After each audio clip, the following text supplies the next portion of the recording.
Hello, everybody, and welcome to the very first episode of my Under the Hood series. I am your host, the Cine-mechanic, and today we have the illustrious movie and game reviewer, Chris Stuckmann, on the program. How you doing, Chris? Illustrious. I like that introduction, man. Thank you. Well, I wrote it specifically for you, so. Thank you, man. Well, how are you today? I'm doing well. Today was a surprisingly not terrible day for Ohio weather because like the past 2 days we got this insane blizzard and like I don't know, like a foot and a half of snow, and I was shoveling and salting the driveway and making sure nobody, we have a sloped driveway, so I was making sure nobody slipped. But today it was like 46, and so 46 Fahrenheit for Ohio is actually kind of nice. Yeah, I'm down in Texas, so I actually have a roommate who's from Milwaukee. Mm, And he moved down here specifically to get away from cold weather. And he was like, "Dude, this is actually it was because it's chilly, but it's not like cold cold. I yeah. think it's like early 50s, low 40s." And he's like, "This is great." I saw in LA this year, somebody was tweeting about it that it was like 46 degrees, and in LA they were doing a cold weather warning. And I was like, 46? That's great. What are you talking about? It's crazy. Yeah, people they gotta keep their lattes extra tight on those That's days. true. That's true. Um, but yeah, I'm glad you came on the program. This is my first deal. This is the number one, and I was kind of putting off doing this mostly because I was looking for something to talk about, and I knew I kind of wanted to talk about movie stuff, but I was kind of trying to get away from the generic movie talk and try and focus on something specific. But then fate intervened, and then yesterday, so backstory: I made a movie, or I made a video about the movie Tenet, one of my film essays, the day before Warner Brothers announced that their entire 2021 slate of movies were going straight to streaming, simultaneous theatrical release, but straight to streaming to HBO Max.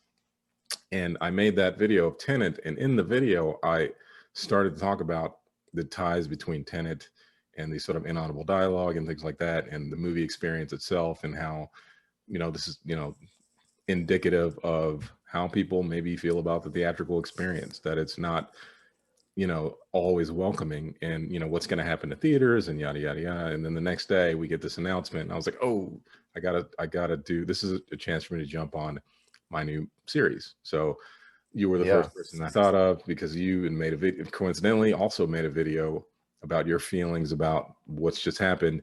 And I watched it, and I was like, dude, this is like, I'm feeling a lot about what you're saying, and I wanted to have you on the program. So first off, like, what was the first thing that came to your mind, or multiple things came to your mind when you heard about this? Like, how did you process this? Well, I kind of felt like it was something like this was coming because I noticed sort of a trickle down effect ever since Universal earlier this year. They put out The Hunt and Trolls World Tour and Invisible Man and what was it, Emma? They just put those out like a couple weeks after they were released in theaters, and then Trolls World Tour was actually just dropped on the same day that it would have been in theaters when the first lockdown started. And ever since then, I had heard people talking about things. I have a couple people who know way more about the film industry than me, who had told me things like, I've been hearing that Warner Brothers is having meetings and they're talking about Wonder Woman and they're trying to figure things out. And nothing really came of that, but throughout the year, random movies would show up. They would just like appear. I remember just discovering recently that Happiest Season was out, and I was like, oh, okay, well, it's just here now. And that just kept happening and happening, and I was really anticipating that at some point some major studio would finally say, okay, here we are, we're just going to do it. I thought that maybe Disney Plus's decision with Mulan would sort of send a little more ripples throughout the industry than it did, but this, I think, is probably the end all be all for a lot of studios. I think after Warner Brothers announced this, there's probably a lot of studios right now that are making phone calls trying to figure out what they're doing. Yeah, I actually heard through the grapevine that Disney is like having emergency meetings, and Disney Plus, for Disney Plus, they're having like emergency meetings and yada yada because they got Yeah. blindsided. And now I think the big thing was that the HBO Max, their subscriber count is actually not anywhere near Disney Plus's. Hmm. So I think that this was a move on their part to try and gain subscribers, just purely as a, like a marketing thing. Like, hey, we're gonna have all these movies, and Disney Plus is, I'm sure Disney's probably, kind of like, oh shit, we got competition that we didn't have before. So Yeah, I think so too. I mean, like I tend to use Roku for all my streaming services, and HBO Max is not on there yet. And so I was looking up like, how do I even access this thing? Because I do have HBO, and from what I understand, I think it was November 17th last month, people who have HBO Go will also have HBO Max. And so I'm hoping that pretty soon Roku makes a call so that I can, stream some of this stuff. Because I mean, I was looking up workarounds, and they were like, "Well, access it on your laptop, then hook up your laptop to your TV." I was like, "There's no way I'm doing that every single day. There's no way."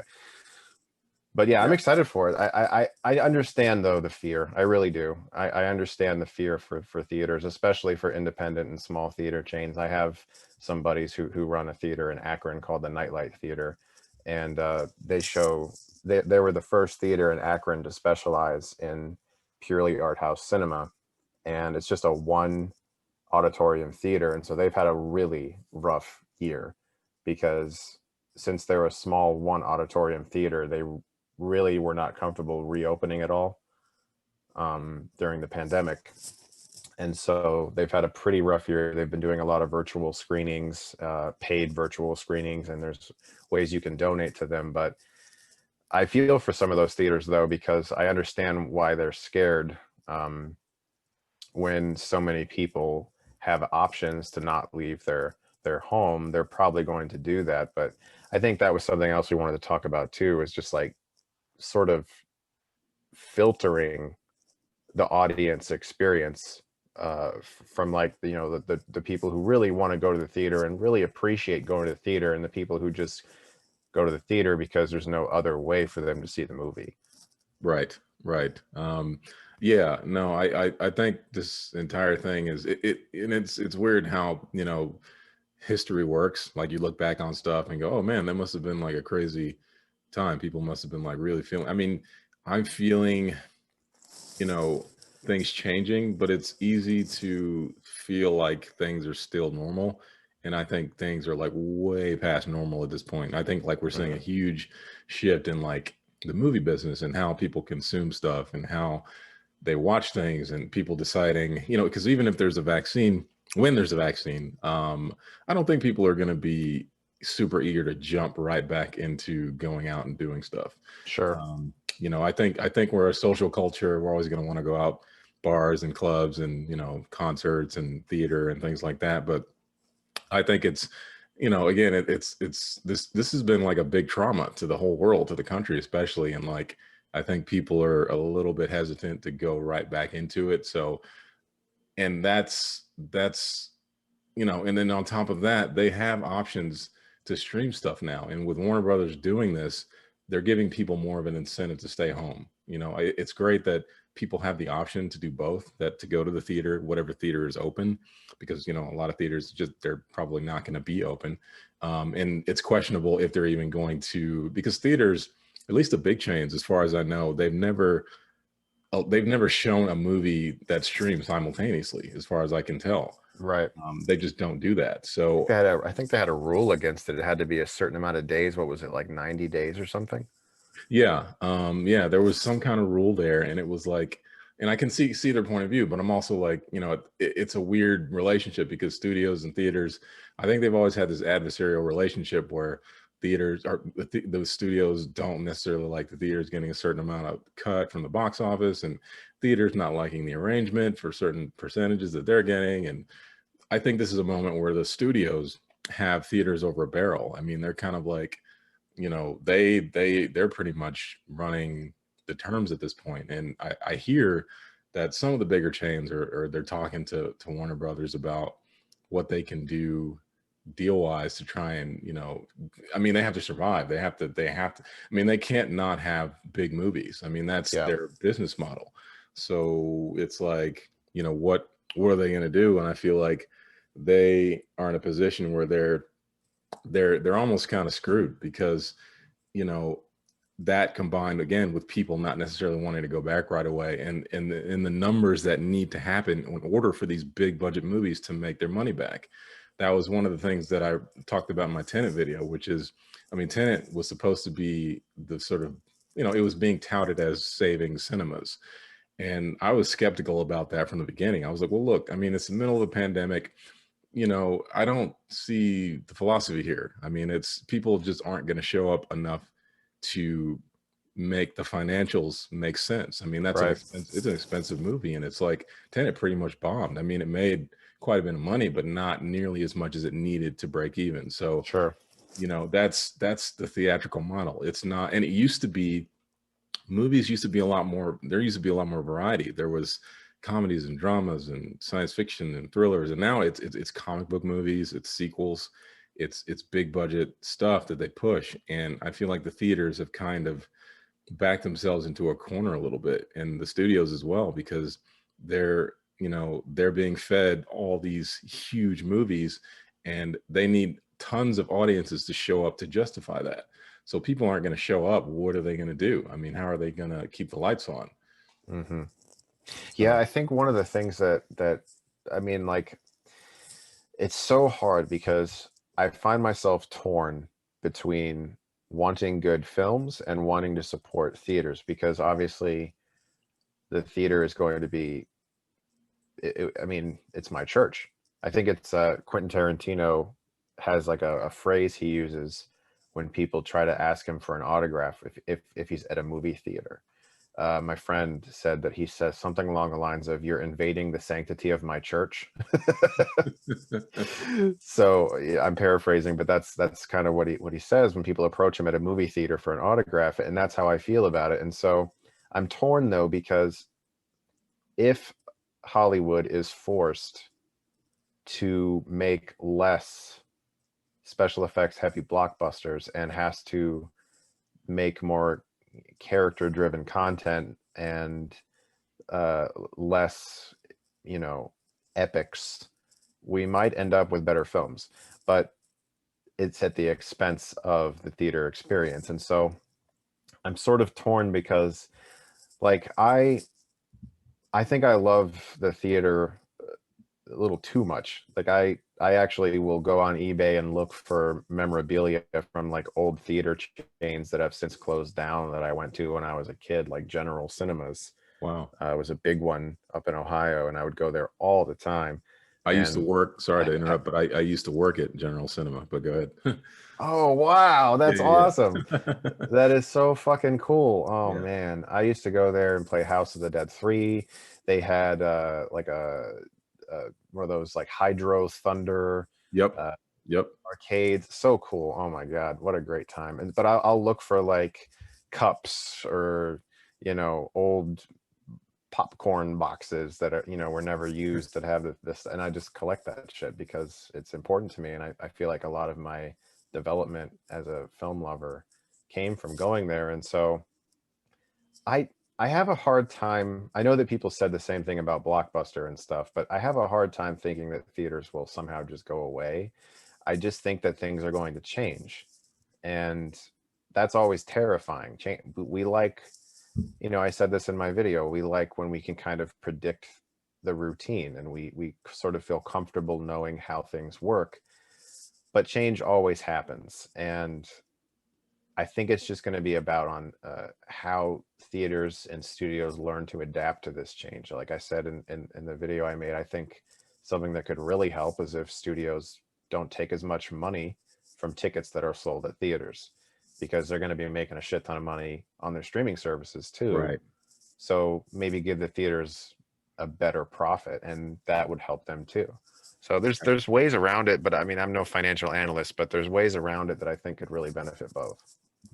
Yeah. Speaking of, I mean, you brought up an interesting topic, because some of my fondest memories are, like, Tarantino said, it's his church, it's your church. It was, I would say it was my church to a degree when I was younger, and some of my fondest memories are at the movie theater. Like Hmm. I like the first memory I have, period, just any memory, is going to see ET when I was really, really small, and it was like one of the re-releases, but I do remember going, and I remember like the opening and being just completely entranced by what I was watching.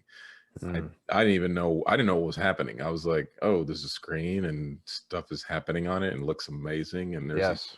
people that I somehow feel like I almost know, even though I've never met them. And it was great. And then one of my next memories was going to see Return of the Jedi. It was like one of the re-releases um, as a kid. And I during the speeder bike chase, I threw up in my popcorn bucket.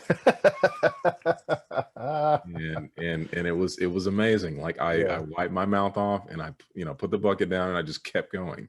Like Yeah, my of dad, course. I think I was with my dad and he was like, "You okay?" I'm like, "Yeah."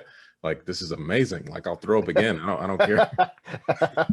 Yes, I remember I saw the special edition re-releases. I was 9 years old at the time, so those were pretty amazing to see in theaters for the first time, even with like some of the changes that didn't really work that well. But I also remember I saw it with my two sisters, Return of the Jedi, and we were just like, this is like the greatest fucking thing ever.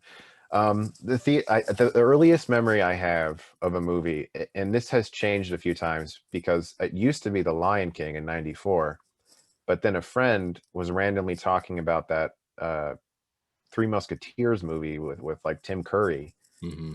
and I went, wait a second, I remember seeing that too. And that was in '93. So that's the earliest that I can remember being sitting in a theater. I was 5.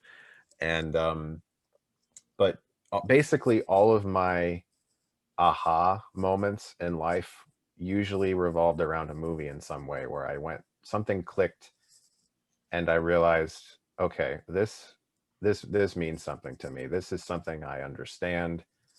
And I've talked about this before, but I never really thought about when I was little. I never really thought about movies as if they could be made by people that crafted in some way. Sort of like how you said when you were watching ET, it was just like this magical screen that displayed things that entertained you. It wasn't like, oh, Melissa Matheson wrote that, Steven Spielberg directed that. Hmm. You know, those thoughts came later, but like I remember some of those first few instances as an early teenager, just sort of understanding that the end credits of the film were listing people who made it, and that they all had a position, and Hmm. that they were all somehow coming together as a unit to make this thing. And I just became fascinated with film. And it's one of the reasons I like your channel, because you obviously are approaching movies from a filmmaker's perspective. You're not approaching them as an outsider. You're approaching them as if you are looking at them as if, this is how I might have done it, or this is how I see it as a filmmaker. And I always really appreciate whenever anyone creates content from that perspective. Well, thank you. Yeah, I can't turn that off, honestly. Like when I went to, another memory of mine was I was with my church group, and we went to see Ghost, and um, I didn't really want to see that because I had seen the trailer and I'd seen, like, it was a love story, and I was a kid and I was not into the icky gooey love stuff as much. So when the pottery scene comes on and the music swells, I'm like, "Oh, you know what? I saw Total Recall playing at the same theater. I'm gonna go see Total Recall." So I get up and I storm out of the theater, and everybody looked at me like, "Where's he going?" Like, I was a pretty shy kid. I was not rebellious for the most part, but again, I was in my church, so to speak. So I was like, I feel I can do what I want. So I just walked out and went to see Total Recall. It was like the first R-rated movie I saw in a theater. And it was a huge contrast because you have this tender love story in Ghost, and then you have this crazy fever dream, Paul Verhoeven violent action romp. and it was amazing. And I was like, that's when I started to kind of understand what a filmmaker does, and I started to see movies through the lens of the camera more than anything. I mean, I was caught up in the characters and stuff, but I really, that's when I started to draw, because I started to get very visual. So when I approach movies, I'm still kind of a kid. I'm still kind of, looking at it from a very wide-eyed, like, ooh, this is, how did they did? Oh, I think I can figure out how they did this. This is, Hmm. and well, stuff like that. So thank you. Yeah, I try and approach it like that. And the thing I love about your channel is that it's it's like you're not a snobby guy. You know what I mean? You're not like, I don't think of you as like a film critic. I think of you as like a dude who loves movies, who just God, wants to thank talk you about so much for saying that. God. them. um yeah, yeah, I really appreciate that. If I ever refer to myself as a film critic, it's because I feel like I should. I don't know. I I've accomplished things that I've set out to accomplish on YouTube. When I started, I remember the first time I ever even learned that there was such a thing as advanced screenings of movies. I had no idea that that took place anywhere. I figured if it did, it must be in LA.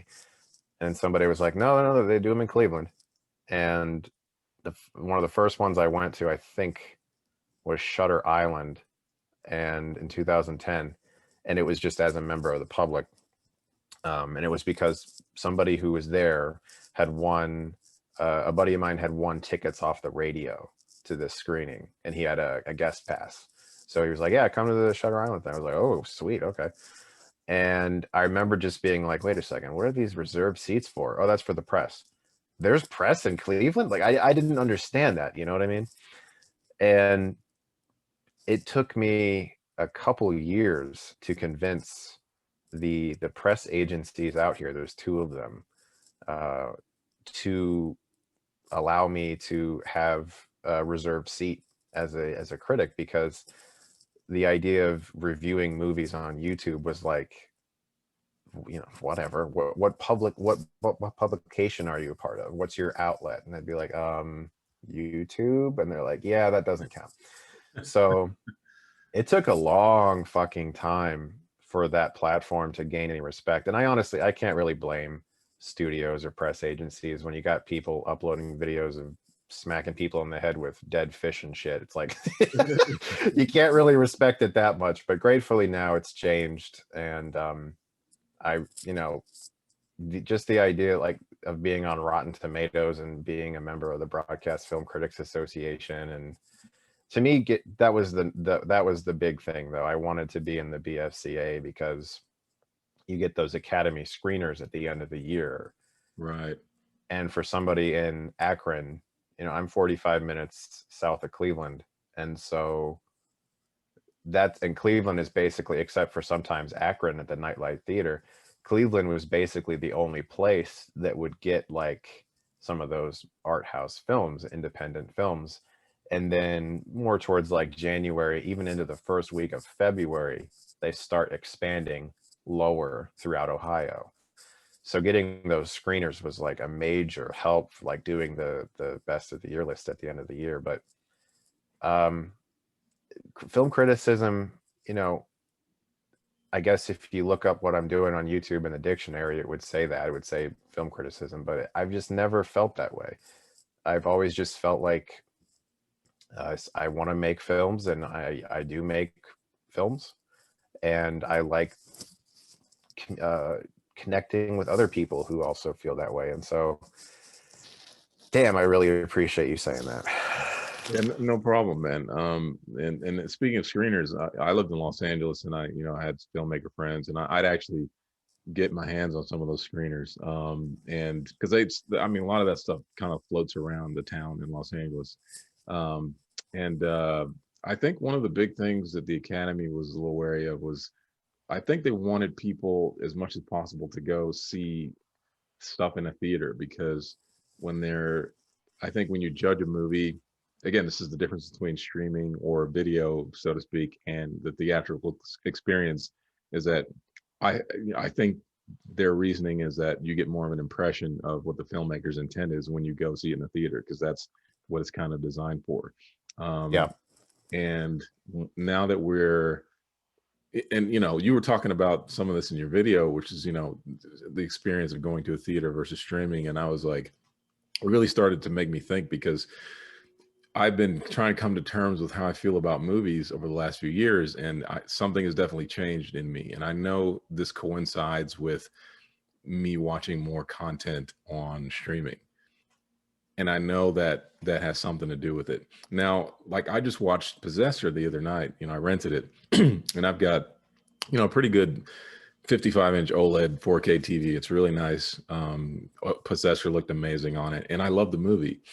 But I feel like, man, I kind of wish I had seen this in a theater, because as good as it is, I feel like the impression would have been all that much more if I had seen it in a theater, especially with an audience. And that's something that I am coming to terms with is, theatrical is, I think there is something to going to the theater and sitting with a bunch of people and sharing this sort of shared dream, and, and having, and it's tough because, a lot of, and I've talked about some of this in my Tenet video, the theaters themselves are almost paying a bit of karma here, because the theatrical experience, while it's great, the actual experience of the crowds aren't necessarily what, maybe it's the same, maybe it hasn't changed, but I do distinctly remember not being as annoyed by people. Me too, man. Me too. No, I very much remember that. Yeah, no, I feel like people have just gotten, since like cell phones and smartphones, I think people have just gotten that much more disrespectful.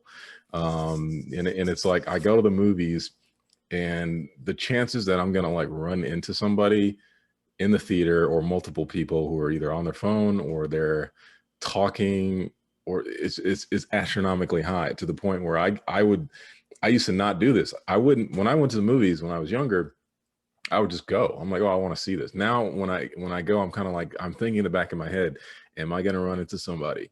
Am I going to run into some people who make me go to the management and like say something? Yeah. Unless you're at Alamo Draft House, because that's, the great thing about Draft House is they do kick people out and stuff. But most Absolutely. theaters don't really deal with this problem. And I think they've it's the big crazy thing that they've just ignored this whole time. It's like, your customers are everything, man. And if you go to the movies and you don't like the experience because the floors are dirty, or the screen is dim because they haven't changed the bulbs in the projector or whatever, or the speaker is blown, or they're not dealing with talkers and texters, that's a bad customer service experience. And I feel like theaters, they really can't be so dense as to not see that people, you're just giving people more of a reason not to go back. Yeah, no, it's the same with me. I actually did think about this too recently. I was talking with a buddy of mine about it. I don't know if it was because I was a teenager or a child or what it was, but I do remember it just being better when I was a kid in a theater, and I think it might have to do with how distracted everyone is now. I think attention spans have lessened considerably, and just the idea of having the phone and that instant gratification and wanting to look something up, or you're getting a text from somebody or a phone call from somebody, and it just makes people restless. Because I often sit in the back of a theater when I go, and obviously not much this year, but I usually sit in the back, and I see people like, and their heads moving left and right and up and down, and they're not looking at the screen, they're looking at the ceiling and stuff. I'm like, why are you here? Like, you paid money to be here. Didn't it cost you money to sit down here? So yeah, I think the distraction issue is a problem. I remember earlier this year when Birds of Prey came out, which still, I feel like Birds of Prey came out 7 years ago. But it came out this year. There was a guy in front of me vaping the whole time, and he kept blowing it up. And so he would blow it up towards the ceiling, and then the projector light would sort of like be seen through the vape. And I just remember being like, dude, and it was like bubble gum or some stupid scent, and I was like, dude, come on, man, this is what are we doing right now? Yeah. So yeah, That's a Um, problem too, man. It really is. And you're right. You're absolutely right about the sort of you're on your way to the theater and you're like, is someone gonna fuck this up? Because right. for me, it's usually a horror movie is the worst Oh, because yeah. people, they start getting very audible when they can tell there's a jump scare about to happen. They start, they clench up and they make noises and you can hear them. Now sometimes with a horror film, like when something happens and you hear somebody scream or something, that's kind of cool. It's like an added effect, but like it's usually the anticipation part where they feel like something's about to happen and people start getting really loud and talking and closing their Mhm. eyes and laughing, and that's when they kind of just ruin it for me. Yeah, I used to, my day job before the pandemic hit was working at Alamo Draft House, the theater chain. And I don't think you guys have a draft house up there, do you? We don't. I went to my first one last year at Fantastic Fest. It was great. Yeah. Okay. Yeah. Draft House is great. And that's one of the reasons I started working there is, besides the fact that we get free movies and stuff, but they have a great policy. It's not, it's mostly a deterrent, but there are, speaking of the guy vaping in Birds of Prey was one of the last movies because I was a server. So I would, for those who don't know, Alamo Draft House is a theater, but also a restaurant. So you go to the movies, you go to the theater, you buy your ticket either at the theater or online. You sit down, there's a table in front of you, and there's a menu, and you can pick from the menu whatever you want, all kinds of snacks and drinks and food and actual food dishes, because they have a Yeah, they have one of the best milkshakes I've ever had. I think I gained 5 pounds during Fantastic Fest. as you should, as you should. Yeah. Yeah. It's and then they have their bar too, so they Yeah. they literally have everything. That was one of the great things about Draft House was that was the one theater that really respected the experience because the guy who owns it started out as, he's still a movie lover, but he started out just loving movies, and he opened a theater with his wife. I think it might have been his fiance or girlfriend at the time, and they would serve the food themselves, and it was a really homegrown operation, and they expanded, and then it became movie lovers paradise because it was it was run by somebody who actually cares. And Yeah.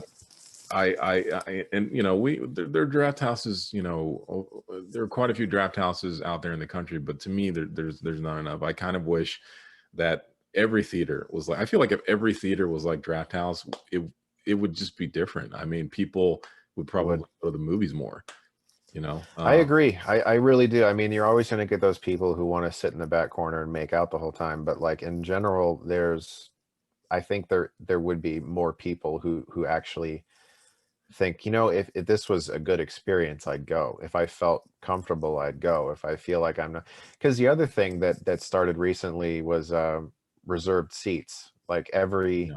a lot of chains started doing this reserved seat policy where like you could choose your exact seating location like 2 weeks ahead of time and just reserve it. Now that's really kind of nice, except every once in a while I realized that I had reserved a seat next to like a line of frat boys. And I was like, fuck, this is not where I would sit, Right. but now I have to. Yeah. So, That, there's pluses and minuses. sure. Sure. Yeah. And like Birds of Prey was one of the last movies that I worked before the pandemic hit.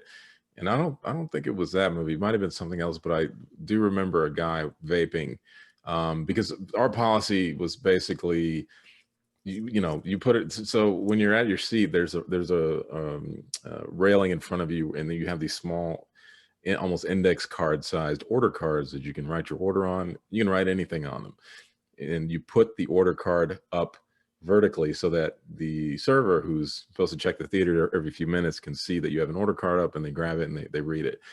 Now you can also put, hey, this guy next to me is talking, can you do something about it?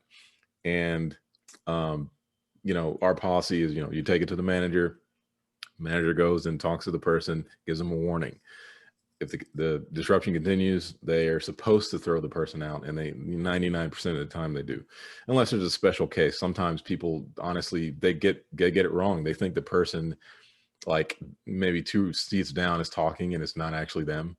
So some Yep. mix-ups sometimes do happen, but it's a great policy. But sometimes you do get the vapors, like we got a vapor, and you could see the smoke, like you said, the projector light going through the smoke and just highlighting it. Yeah. And for people sitting in the back, it was, it's like, what is this, like a basement theater in New York in the 70s? This is not like supposed to be like happening right now. So, Yeah. Just and, like and a laser club or something. yeah, in Draft House, they not only have a great experience, with sort of the food and the no talkers and textures and stuff, but the presentation is top of the line. It's their screens aren't dim. The picture is very bright, because there's a certain amount of foot lamberts that you have to hit in order to be kosher with like the screen, brightness, and they hit that. Right. The sound is great. There's never any blown speakers. The sound is always, sometimes the sound is a little too loud, but we can turn it down and stuff. And yeah, like all that stuff is really good. And again, it's an example of what people can get at home now, because you can, if you get, dude, like these 4K flat screen TVs are just so cheap now. You can get one, you can have a great picture, Sure. you can have a decent sound system for hardly any money. So that experience that Draft House is giving, not everyone can have at a theater, but they can have it at home. So that's just even more of an incentive for them to stay home and get streaming. Yeah. So, I think something has definitely been lost. Like I said before that theaters used to be my church. They kind of, my relationship to theaters kind of changed. I can't tell you exactly when it happened, but I think a part of it was Hollywood's output, really. Like the movies they were releasing, more and more blockbusters, more and more kind of MD shallow spectacle. I would try and go see stuff that was a little more specialty box office, more independent stuff.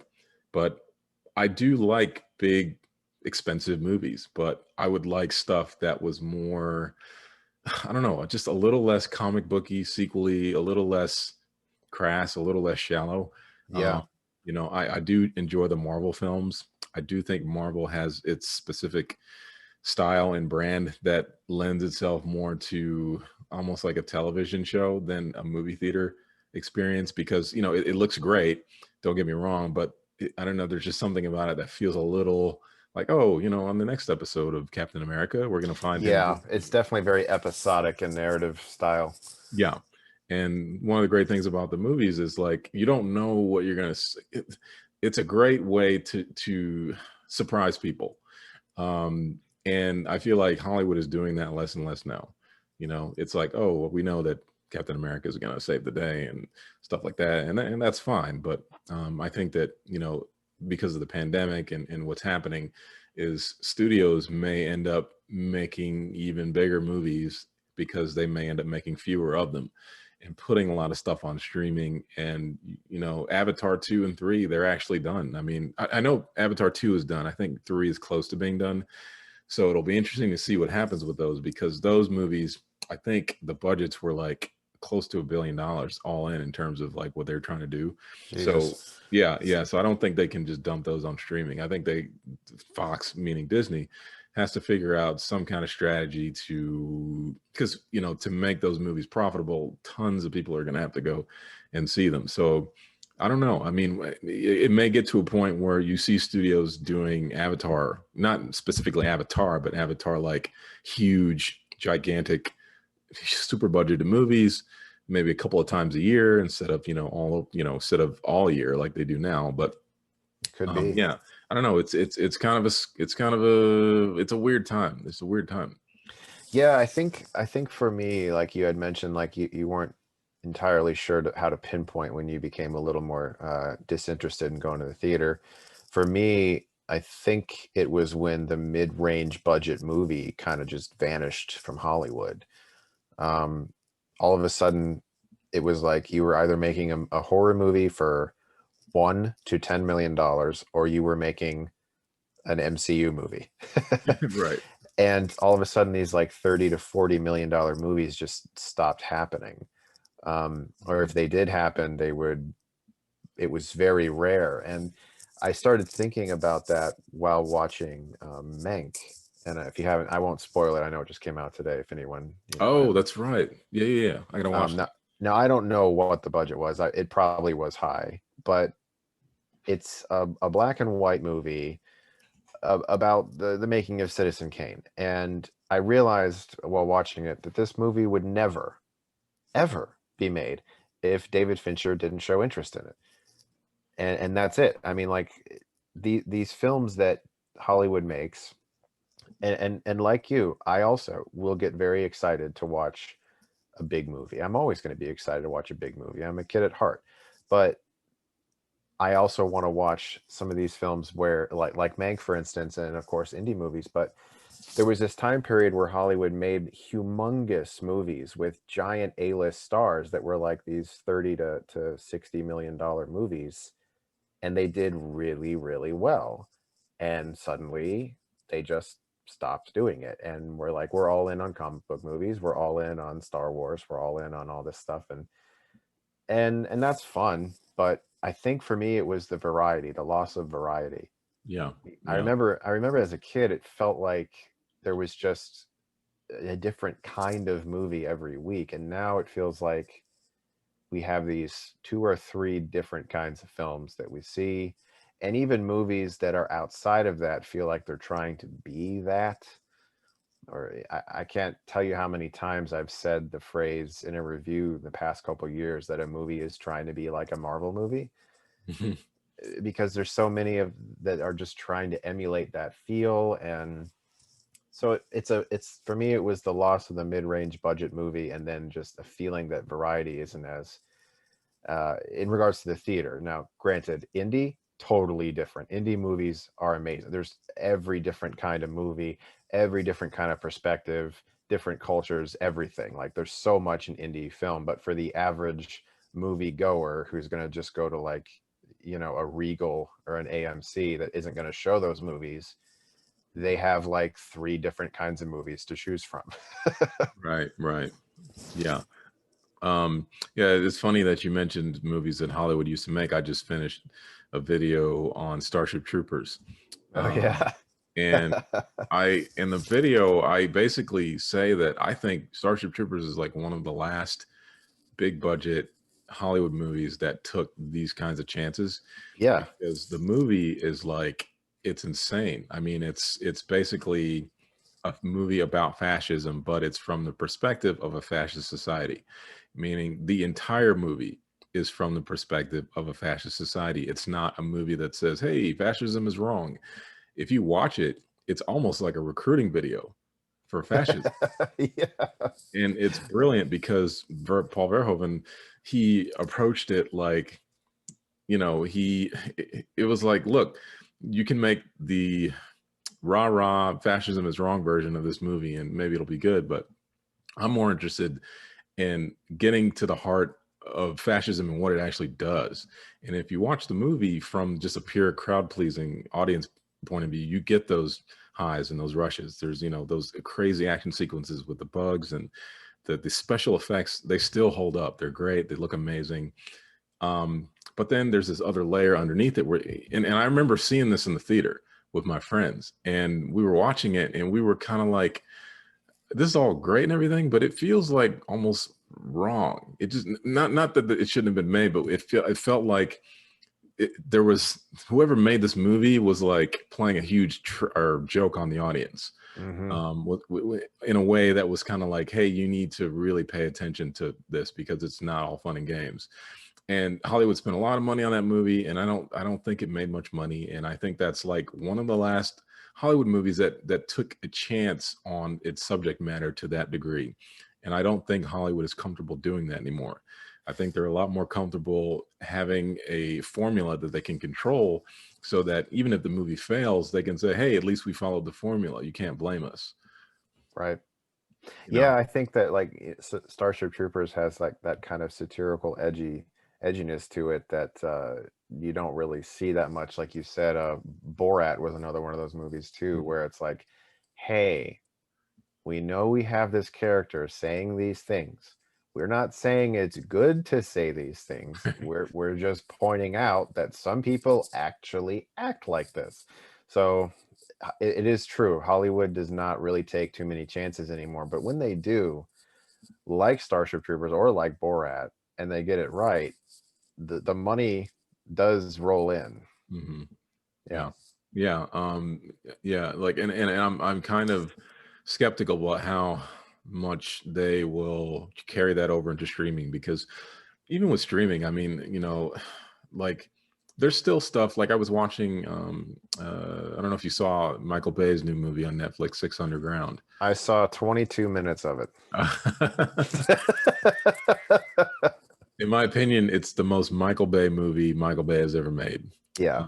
It's so Michael Bay, it's almost just too much, and I can Yeah. understand why you only saw like 20 minutes.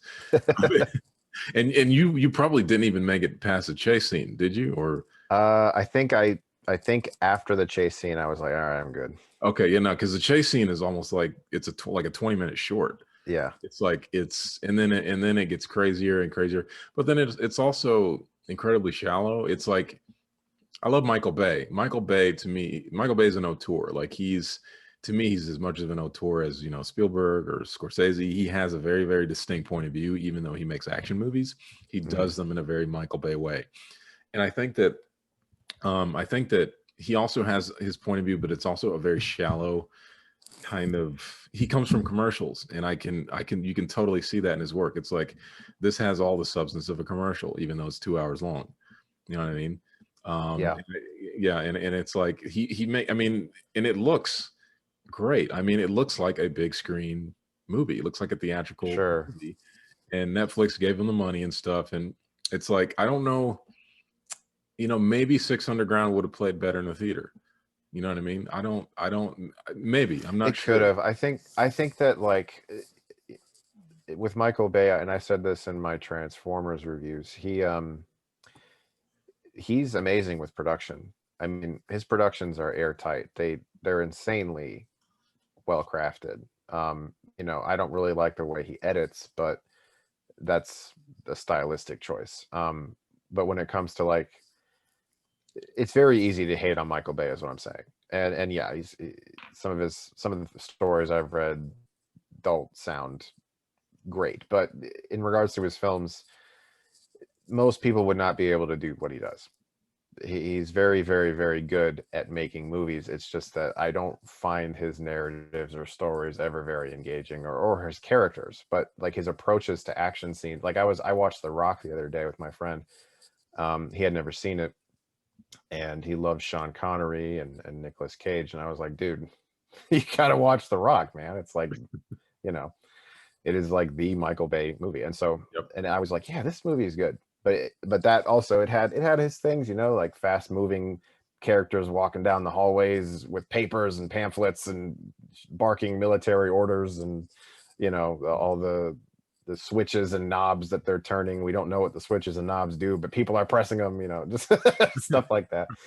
But he's when Michael Bay makes a good movie, it's usually really, really entertaining. But in regards to like what you were saying about streaming, I do think that there is a major plus to this, and that is that if a well-known filmmaker is given money by Netflix, like say with Scorsese and The Irishman, or another streaming service, they tend to just back away and let the filmmaker do their thing. Yeah. From what I understand, there's a lot of freedom there, and I think that will result in better films. Yeah. To just actually give creators just freedom to make what they want without having people breathing down their neck every day asking like, hey, can we see dailies of what you shot, and Hmm. make sure you're doing everything right. They just let them go. Hmm. I saw that recently with Dave Chappelle, and Netflix. Like they've really made a lot of great deals with him in regards to his stand up and stuff. And he with, I don't know if you saw, but they started airing the Chappelle show, Yeah. Yeah.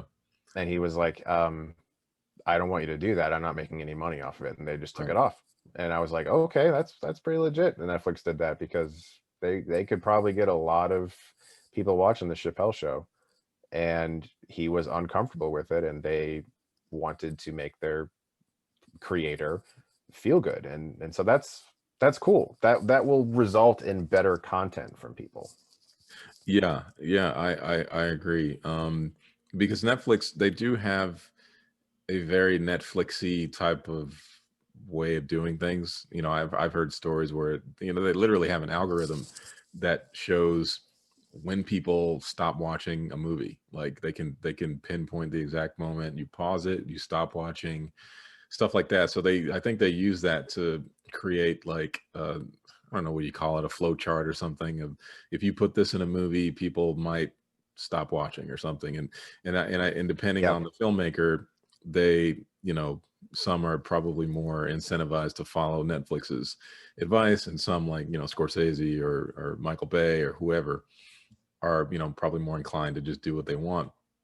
And I feel like, you know, it's like, it's almost like the old studio days where, you know, the Warner Brothers back in the 40s and 30s and things like that, where they were just pumping movies out, and they had their aesthetic, you know what I mean? And it crossed over into a lot of their movies. But then, you know, occasionally you'd get strong filmmakers coming in and making something, you know, extraordinary. And I think Netflix, it's almost, you know, happening again with streaming. You know, Apple, I'm sure they're making big. I don't have I haven't watched any of the Apple stuff. Haven't gotten the Apple TV thing yet, but I'm um enjoying it. okay, Mostly the Shyamalan show Servant. want to see that. It's good. Yeah, it's season one was awesome. Season two comes out next month. Um, and so, you know, I watch anything he does, obviously, but they also have a new animated movie called Wolf Walkers, uh, coming on December 11th. And that's really good. I was able to see that early. So they're trying to do things too. They had a few movies this year that were kind of like, whatever. The Tom Hanks Greyhound movie was kind of like Mhm. mediocre, but um, I agree with you. I think that it's really hard to sort of gauge what will happen, and again, change is always very scary, but I think that if our end game is to see good movies, this will probably result in a lot of good movies happening, because more people will get money from streaming services that are a little more likely to sort of back away and let the person make the film, because they know they have subscribers, they know they have people who are paying for their service, and there's a little less of a concern. The concern is always there, but there's less of a concern that people will show up to a theater on opening weekend and pay for a ticket, you know? Right, right. So I Yeah, don't know. I think yeah. that it might not be great for theaters. It might end up making some good options for theaters, but I think that it will absolutely result in better films. Yeah, yeah, that I was about to say that is one of the big concerns with filmmakers and studios, usually with the theatrical model, is that they have to get a certain number of butts and seats. Yep. So they have to follow certain guidelines in terms of storytelling and things like that. But you don't have that with streaming, because the people have already essentially paid for a ticket. Just in general, they have the service. So, you know, whether you have, you know, 100 movies on there or 200 movies, you're still getting the same amount of money. So I think studios will probably have more incentive to let storytellers, hopefully, um, you know, do what they want, and, you know, not put so much pressure on them. I mean, yeah, I don't know. I mean, it's an interesting time. You know, I'm curious to see what, if any, studios will follow suit with Warner Brothers' decision. You know, and you know, I thought that, you know, and a lot of people thought that, oh, you know, they'll put Dune on streaming maybe, and then that'll be it. But nobody was expecting, you know, their entire slate. And speaking of Dune, if there's ever a movie to see on a big screen, Yeah. Yeah. Of course. And that's kind of what I was hoping, is that uh, at some point throughout 2021 we have a little more idea of the health and safety issue, and we're able to maybe have an option to go see it in the theater. We'll see what happens. I have no idea, obviously, but um, Dune is one that I would want to see that on the biggest screen I possibly could, and I like the idea that I can go to a theater for Dune and think to myself, more than likely anybody who would come to this theater and be a dick right now is probably just going to stream this thing at home, so I don't have to worry about it. right, right, exactly. And another consequence is you may end up getting less piracy, because if you have the streaming service and the movie is just there day and date, you have people have less incentive to pirate stuff. Right.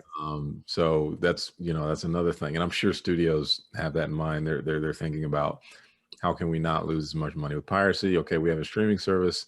We release the movie day and date with theaters, and maybe people will get more incentive to actually not pirate our shit. Yeah, I'm hoping that is the case. I remember earlier this year I said, like, hey guys, actually pay this $20 for this movie. Just do it. I know it's a lot of money, but do it. These people, they're testing things out. They're trying to see how things work, and it's exciting for people like us, I think, that talk about movies and write movies and want to make movies, to be able to have access to film like that. If to have the freedom to do that, especially if theaters are going to be fucking closed and we don't have an option. So yes, if you can support it, just do it. I know that it's very tempting to go on Pirate Bay or whatever and torrent that shit, but try to support it if you can. Yeah, agreed. And I think that's a good place to close out. I mean, we've gone through a lot of different topics, and like, I really appreciate you coming on the show. No, man. I mean, like, we met earlier this year through people Right. that we met through Fantastic Fest, and we just been chatting all throughout the year, and it's been really nice. And this was just a easy evolution into like actually making some content together. Yeah, I agree. Wait with bated breath to your next video. Do you think you're going to put out any more content about what's going on, or was that just sort of one video you wanted to put your feelings on and leave it at that? I think like when I usually love making a discussion video when I feel like I can actually say something. There's a lot of channels that make like movie news videos like every day. I could never do that, man. Like, they're, this casting news, let's make a video. But I never in my life can I used to when I was younger, like, and it was only like something major. Like, I remember when Ben Affleck got cast as Batman, I was like, I got to make a video about this.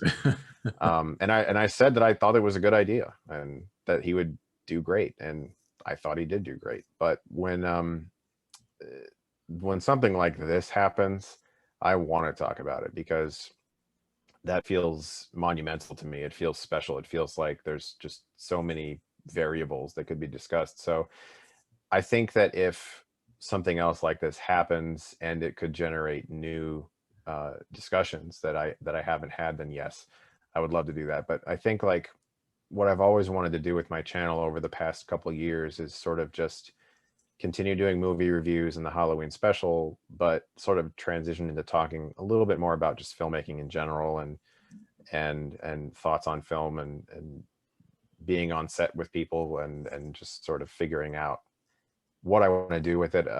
I'm very inspired by what David F. Sandberg has done with his YouTube channel, because this guy's made Lights Out, Annabelle Creation, and Shazam, and he's still making YouTube videos, but he makes YouTube videos about like filmmaking and editing and special effects and Blender, the app, and just very entertaining stuff that's enlightening to the process. And I think that's really exciting. Yeah, agreed. I definitely also don't want to necessarily become a reporter, which is, initially I was looking at videos of, hey, this, announcement from Marvel and this movie news thing, they're uploading videos constantly. And I don't think I could ever do that, because to me, I think it would just make me more cynical about the business, and I don't need any more of that. I definitely prefer what you said, which is getting inspired occasionally to make a video and about a specific subject and put it out there. Like the stuff that I do, I just enjoy breaking films down and just looking at it from a mechanical point of view, in terms of how it was made, and the special points and things like that, and occasionally making something like my Tenet video, which is, I wasn't going to do Tenet, but at least not initially, maybe I would have done it later down the line, but it was more, I didn't just want to do Tenet, I wanted to do it as a comment on what was going on. And it was weird. It was really interesting timing, because the next day, and I didn't know Warner Brothers was going to do this. The next day they made that announcement. And in the video, I was kind of saying, what's going to happen to theaters. And Yeah. So yeah, that's I prefer to do stuff like that. Something similar happened to me actually, because my friend and I were talking about how streaming movies versus seeing them in a theater felt a little less memorable for some reason. And I was like, I should make a video about that. Then the HBO thing happened. I went, okay, now I'm definitely making a video about that. Yeah, no, it's good to know that we've got like minds going on here. Yeah, for sure. Yeah, cool. Well, thanks for coming on the program, Chris. Absolutely. Good luck with continuing this show. I think that it's a good idea, and your channel's awesome. Thank you, sir. Well, you have yourself a good evening. You too, man.